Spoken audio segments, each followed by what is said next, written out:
Salut à tous et bienvenue dans ma toute première vidéo sur la chaîne Histoire et Horizon. Alors, avant de parler quoi que ce soit, qu'est-ce qui va se passer sur cette chaîne? Eh bah plein de choses. De l'histoire et de la géographie, et on va aborder plein de sujets, toutes les époques, et pas que la France, mais on verra ça plus tard, et vous découvrirez au fur et à mesure des vidéos ce qu'on va traiter.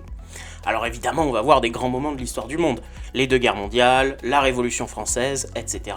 Mais je vais pas tout vous dire, vous aurez la surprise. Pour l'instant, je vous garantis rien sur la périodicité des vidéos. J'apprends encore à monter mes vidéos moi-même, et pour l'instant, j'ai pas les moyens de payer un monteur, donc ça va être plutôt à mon rythme. Une chose est sûre, c'est qu'il y aura des formats courts, de 2-3 minutes, qui pourront sortir peut-être plus souvent, et des formats plus longs, d'au moins 20 minutes, qui auront besoin de plus de temps pour sortir, et c'est pour ça que je vous garantis rien sur la sortie des vidéos. J'aimerais aussi qu'il y ait des entretiens avec des spécialistes des questions que je veux aborder, mais ça dépend pas que de moi, donc on verra dans le temps comment tout ça va pouvoir s'organiser ou pas. En tout cas, ce qui est sûr, c'est que j'ai déjà plein d'idées de vidéos pour vous, donc ne vous en faites pas, on va parler de pas mal de choses, mais pour l'instant, on va discuter de la base des bases. C'est quoi l'histoire ? Quand on demande à quelqu'un ce que c'est que l'histoire, généralement on a des réponses du type « bah c'est parler du passé », et tout de suite, si on demande à qui ou quoi la personne pense, c'est bien souvent Louis XIV ou la Révolution française, pour faire très simple. Alors oui, mais non. Oui, parce que l'histoire, c'est effectivement raconter le passé, mais il y a une manière de faire, alors on va creuser un petit peu plus loin. On va prendre par exemple la définition du dictionnaire Larousse. On y trouve plusieurs sens, mais on va s'intéresser seulement aux 5 premiers, parce que les autres ne concernent pas l'histoire au sens de la discipline scientifique, parce que oui, l'histoire est une science. Le premier sens, c'est effectivement ce qu'on disait. C'est la connaissance du passé, de l'humanité et des sociétés humaines. On parle d'une discipline qui cherche à étudier et reconstituer ce passé, et tout de suite après, on nous parle de sources. Retenez bien ce mot, on va y revenir. Deuxième sens, par opposition à la préhistoire, période principalement connue par des faits écrits. Là, il faut expliquer tout ça. La préhistoire, comme son nom l'indique, c'est la période qui existe avant l'histoire, de la création de l'humanité jusqu'à un certain point. Et ce point, c'est l'invention de l'écriture, dont les plus anciennes traces remontent à 3300 ans avant notre ère. Et oui, vous imaginez bien que les australopithèques, ils n'avaient pas encore inventé quelque chose d'aussi élaboré qu'un alphabet, et donc un langage écrit. On en est encore très loin à cette époque. L'histoire, c'est une science qui se sert évidemment des traces retrouvées par des archéologues, mais elle se sert surtout de toutes les traces écrites qui ont été retrouvées ou conservées depuis que l'écriture existe. Et le but, c'est de reconstituer cette espèce de puzzle qu'est l'histoire avec les pièces qu'on a.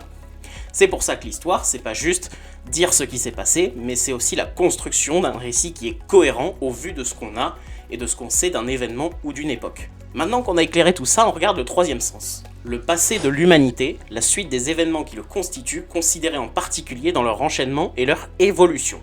Alors là, on ajoute une autre dimension dont on vient juste de parler, la cohérence de ce que l'histoire dit. Si on raconte que Louis XIV a stoppé les Arabes à Poitiers en 451, c'est pas du tout cohérent. Pourtant, Louis XIV a existé. Un grand chef de guerre et dirigeant d'un peuple a stoppé les Arabes en France à un moment donné de l'histoire, et il y a eu aussi une bataille en 451. Mais aucun de ces 3 événements n'est lié, si ce n'est le fait que tout ça se passe en France. L'histoire, c'est aussi raconter une cohérence, une continuité, et dans le dictionnaire c'est très bien dit, une évolution. Attention, une évolution, ça ne veut pas dire que quelque chose est forcément mieux, on peut aussi évoluer en régressant. Mais dans tous les cas, il y a une suite d'événements qui découlent les uns des autres. Par exemple, c'est parce que Louis XIV a passé son temps à faire la guerre que les caisses du royaume de France sont vides depuis la fin du XVIIe siècle. La conséquence, c'est que Louis XVI, 80 ans plus tard, est contraint de convoquer les états généraux pour ça. Le mécontentement monte au fil des débats, jusqu'à ce que, pour faire simple, les députés du tiers-état se déclarent Assemblée nationale, et les événements qui suivent s'enchaînent pour déclencher la Révolution française. C'est comme si vous accumuliez de la poudre au fil du temps et qu'à un moment donné, il y a une étincelle qui fait tout sauter. Et là, il n'y a plus qu'à observer les conséquences du point de vue de l'historien. On passe au sens numéro 4. Mémoire que la postérité conserve des faits et des personnages du passé, sorte de jugement qui semble découler de cette sélection. Là, on s'éloigne de l'histoire au sens de la discipline scientifique. Mais on parle plutôt de ressenti, voire de ressentiment pour les périodes ou les personnages historiques que les gens n'aiment pas. Mais ça donne l'occasion de parler de la mémoire et de son importance. La mémoire, c'est une source très importante en histoire. Ce sont les personnes qui ont vécu à une époque, qui racontent cette époque sous différentes formes, mais on va en reparler. On regarde le dernier sens, suite des événements, des faits réels, des états marquant l'évolution d'un groupe humain, d'un personnage, d'un aspect de l'activité humaine, etc. On en revient donc à ce qu'on disait quand on parlait du troisième sens, l'évolution. Mais ici, quand on parle de l'évolution d'un groupe, d'un personnage, etc., on nous dit que cette histoire, elle n'est pas seulement la grande histoire, l'histoire de France, celle des grands personnages. Non, ici on parle des moments moins connus, de personnalités dont on parle peut-être moins, même si elles sont connues. D'ailleurs, petit spoiler, On va parler de gens comme Eleanor Roosevelt, par exemple, qui est connu mais dont on parle trop peu souvent. Alors on peut faire l'histoire de beaucoup de choses et d'énormément de branches. On peut aussi faire l'histoire d'un peuple ou d'un groupe social, ou bien d'une idéologie, et tout ça, ça peut s'inclure dans l'histoire plus générale d'un pays, voire même l'histoire du monde.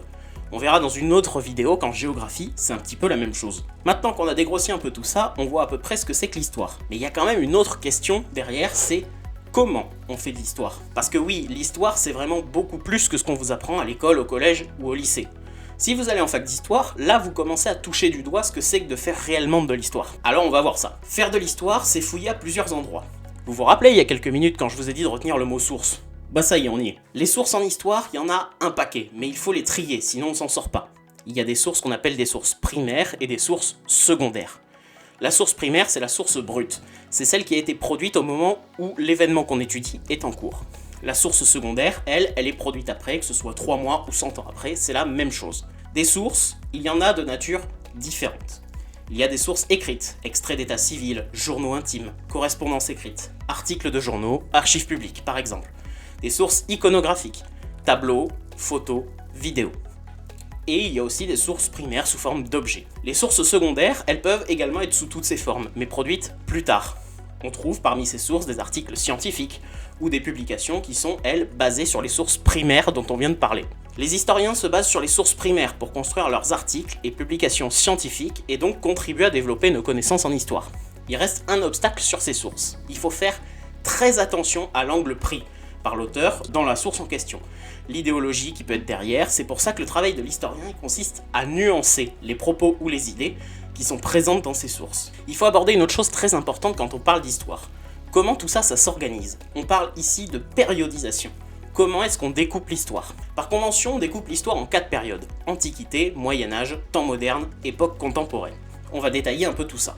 L'Antiquité, c'est la première période de l'histoire. Elle débute au moment de l'invention de l'écriture, dont on a déjà parlé tout à l'heure, vers 3000-3300 ans avant Jésus-Christ. L'Antiquité se termine en 476 à la chute de l'Empire romain d'Occident. C'est à ce moment-là que commence cette longue période de 1000 ans jusqu'à la découverte de l'Amérique par Christophe Colomb en 1492.